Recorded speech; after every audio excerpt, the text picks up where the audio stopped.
Hi అండి అందరికీ. ఎలా ఉన్నారు? అంతర్వేది నరసింహస్వామి గుడికి వెళ్ళిన వాళ్ళు ఖచ్చితంగా ఈ ప్రదేశాన్నైతే అస్సలు మిస్ అవ్వద్దండి. చాలా అందంగా, చాలా బాగుందండి. నాకైతే బాగా నచ్చింది. దీన్ని అన్నా చెల్లెలు గట్టు అంటారంటండి. ఇక్కడ సముద్రం నది కలిసే చోట అలలు తక్కువగా ఉండి నదిలాగా అనిపిస్తుందండి.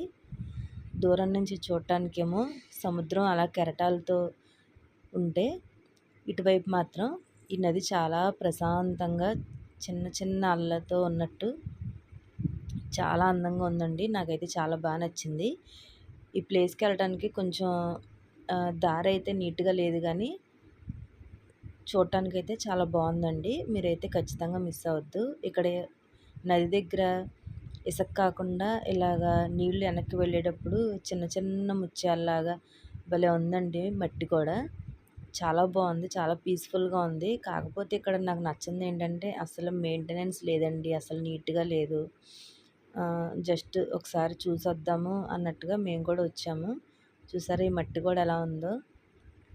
సముద్రం దగ్గర ఇసుక ఇసుకగా ఉంటే ఇక్కడ ఏదో పూసలు పూసల్లాగా వచ్చినట్టు భలే గమ్మత్తుగా ఉందండి.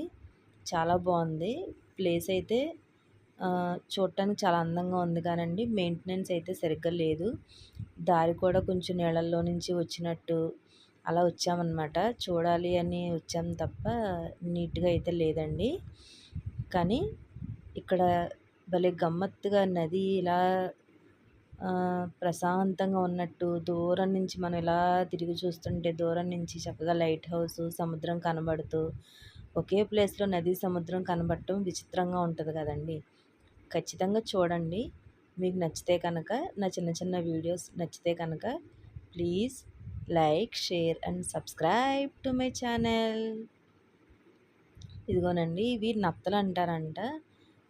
దగ్గరికి వచ్చేటప్పటికి అలా లోపలికి ముడుచుకుపోయిందండి. భలే ఉంది చూడటానికి మాత్రం. అదిగోనండి లైట్ హౌస్. అక్కడి నుంచి దూరంగా సముద్రం అలలైతే కనిపిస్తున్నాయి కదా. అంటే నేను చాలా దూరం నడిచి వచ్చాను, అందుకే క్లియర్గా తీయలేకపోయాను. అది సముద్రం, ఇటువైపు నది అండి. చాలా బాగుంది. Bye friends.